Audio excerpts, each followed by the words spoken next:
안녕하세요. DB 성형외과의 디테일러 고동비 원장입니다. 지난 영상에서 제가 미니 복부 거상과 전체 복부 거상의 차이점에 대해서 설명을 드렸는데요. 요즘에는 그 미니 복부 거상을 해야 되는 분들이 대상이 훨씬 더 많을 거라고 생각을 해요. 미니 복부 거상을 해야 되는 대상이나 방법, 어떤 점에 차이가 있는지 이런 것들에 대해서 좀 더 자세히 말씀드리고자 이번 영상을 준비했습니다. 미니 복부 거상을 해야 되는 대상자로서는요, 출산을 많이는 하지 않은 1, 2회 정도 하신 30, 40대 정도 출산을 다 완료하신 분의 경우에만 가능하겠고요. 왜냐하면 임신을 할 때 이렇게 늘어났다가 줄어들었다 하는 건데, 물론 뭐 이거 수술을 피부와 피하 지방층을 이렇게 제거 한번 했다고 해서 뭐 임신이 안 되는 건 아니지만 흉터가 좀 넓어질 수 있겠죠. 이 수술을 하신 다음에 한 번 더 임신을 하시게 되면 아무래도 흉터 부분에서 좀 손해를 보실 수가 있기 때문에 본인이 이제 출산을 완전히 다 했다, 더 이상 아이를 가질 생각은 없다, 이런 생각을 가지신 이제 30, 40대 여성분들의 경우에는 이런 수술을 할 수 있게 되겠습니다. 주로 이 배꼽 아랫 부분인 이 하복부 위주로 피부가 좀 늘어나신 분들, 배가 좀 처져 있으신 분들, 살이 좀 있으신 분들의 경우가 가장 적합한 대상이 되겠고요.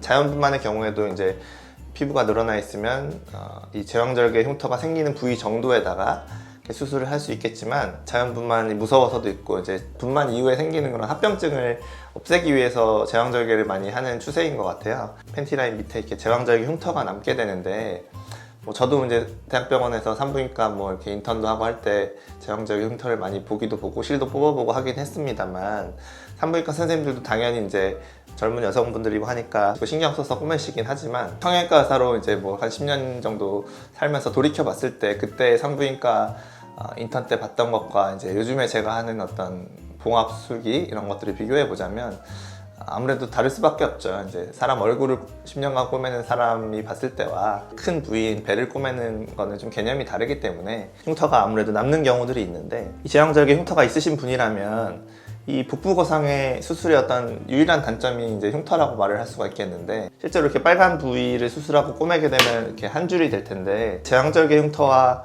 보다 가로로 조금 더 넓어질 수는 있겠으나 엄청나게 연장되는 것이 아니고 없던 흉터가 생기는 것이 아니기 때문에 장점이 있다. 어떻게 보면 만약에 제왕절개 흉터가 좀 본인이 마음에 들지 않게 남았다, 좀 넓게 남았다, 이런 경우라면 이 수술을 할 때 이 제왕절개 흉터를 수술 범위 안에 포함시켜서 없애버리는 거죠. 그거는 이제 흉터 성형이거든요. 흉터 성형 수술이라는 게 그래요. 예전 흉터를 도려내서 없애고 다시 예쁘게 꼬매는 게 흉터 성형이에요. 어떻게 보면 처진 뱃살도 해결하면서 이 제왕절개 흉터까지 없애는, 완전히 없애는 건 아니지만 성형을 하는 그런 일석이조의 수술이 될 수 있다. 배 전체에서 넓이에서 보면 이 정도 범위가 되겠어요. 그래서 떼놓고 나서 보면은 뭐 실제로 폭은 이제 수술 과정에서 결정되는데요. 너무 타이트하게 다치면 안 되거든요. 눕기도 하고 줄이기도 하고 이런 생활을 하셔야 되는 부위이기 때문에 너무 타이트하게 없애진 않는다. 수술 중에 제가 일부 잘라보고 그다음 당겨보고 어느 정도 텐션이 걸리는지 이제 확인을 하면서 이제 더 자르고 말고 결정해서 하는데요. 보통은 뭐 한 6에서 9cm 폭 정도? 그 정도로 수술을 하게 돼요. 이 폭이 늘어진 피부만 제거하는 것이냐 하면 그게 아니에요. 그래서 피부만 제거하게 되면 안에 있는 피와 지방은 그대로 있게 되면 볼륨감이 그대로 남기 때문에 어떻게 보면 옆에서 봤을 때 이런 불룩한 이런 볼륨감이 해결이 되지 않는다. 복부 거상 수술을 이제 복부 지방 흡입과 이제 헷갈려 하시는 분들이 많은데, 맨 밖에 있는 늘어진 피부와 피하 지방을 같이 없애는 것이고요. 이 피하 지방층이 이렇게 빨간 점선 정도 있다고 하면, 흡입이라는 것은 캐뉼라를 통해서 이 지방층만 빼내는 거죠. 밖에 있는 이 늘어져 있는 피부가 남는 거기 때문에 이미 늘어진 피부 또는 튼살 뭐 이런 것들은 해결이 되지 않는다. 피부가 늘어나 있고 불룩하신 이런 볼륨감 이런 것까지 같이 해결할 수 있는 더 이상적인 방법이다 라고 보시면 되겠어요. 그래서 피하 지방층이 뭐 한 2, 3cm에서 5cm까지 두께로 있는 분들도 있다라고 말씀드렸는데, 그래서 이 정도 폭으로 옆모습에서 봤을 때는 배꼽 밑에서 이 정도 폭으로 피부 자르는 길이는 뭐 6에서 9cm, 안에 깊이는 뭐 한 3에서 5cm 정도까지 해서 제거해서 완전 버려버린다.